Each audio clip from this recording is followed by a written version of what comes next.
Hello बच्चों, let's see the question and the question says choose the correct statement from the options given below.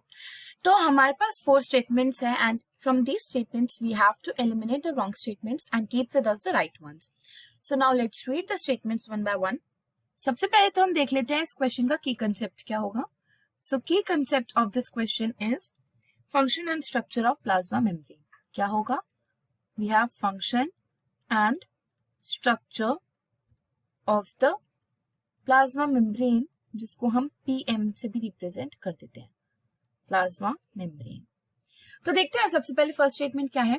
Separation from extracellular medium allows the cells to maintain its chemical pool. सही है ये बिल्कुल.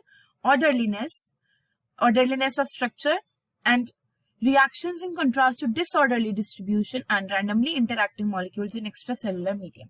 इस statement का मतलब क्या है कि separation from extracellular medium जिसके अंदर क्या है, डिसऑर्डरली डिस्ट्रीब्यूशन है, रैंडमली इंटरैक्टिंग मॉलिक्यूल्स हैं. एक्स्ट्रा सेलुलर मीडियम से जो सेल के अंदर का मटेरियल होता है वो ऑर्डरलीनेस होता है, उसके अंदर ऑर्डरलीनेस होती है, मतलब वो कंप्लीटली ऑर्डर वाइज होता है, उसका मेंटेन रहता है केमिकल पूल. तो ये स्टेटमेंट बिल्कुल करेक्ट होगी.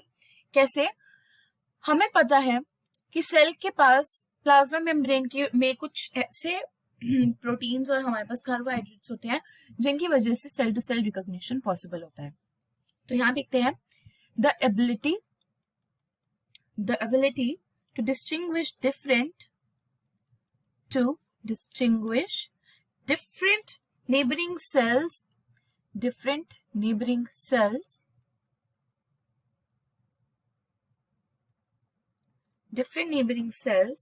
is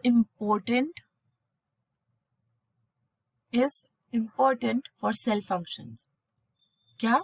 For cell function. Cell के सभी फंक्शंस को मेंटेन करने के लिए उसके पास एबिलिटी होनी चाहिए कि डिफरेंट नेबरिंग सेल्स को वो डिस्टिंग्विश कर पाए. हमें पता है कि प्लाज्मा मेम्ब्रेन में ग्लाइको प्रोटीन्स एंड ग्लाइकोलिपिड्स होते हैं. ग्लाइकोलिपिड्स क्या होते हैं? ये बेसिकली अगर देखा जाए तो इसका जनरल स्केलेटन जो होता है वो होता है लिपिड प्लस कार्बोहाइड्रेट्स. क्या होगा? Lipid plus carbohydrates. And these help in cell to cell recognition या cell to cell interaction. Recognition और interaction, cell to cell recognition या इंटरैक्शन के लिए क्या रिस्पॉन्सिबल होते हैं हमारे पास? ग्लाइकोलिपिड्स, जो कि होते हैं लिपिड प्लस कार्बोहाइड्रेट.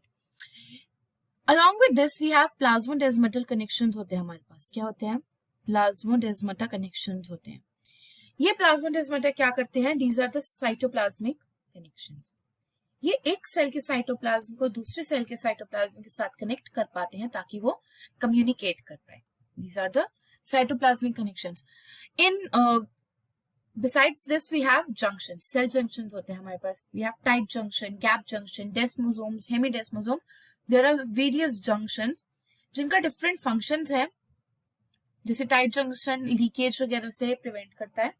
तो ये हमारे पास एक ओवरऑल जो व्यू बनकर आ जाता है. तो फर्स्ट स्टेटमेंट तो करेक्ट है हमारे पास.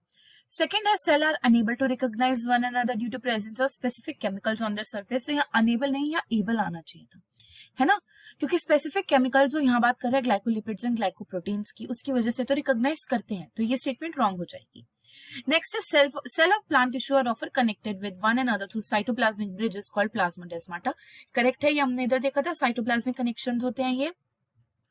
Next is different cells of an organism communicate as well as exchange materials with one another. ये भी बिल्कुल correct है and this is with the help of junction. तो correct statement कौन सी हो जाएंगी हमारे पास? Statement 1, we have then statement 3 and statement 4 and हमारा आंसर क्या हो जाएगा?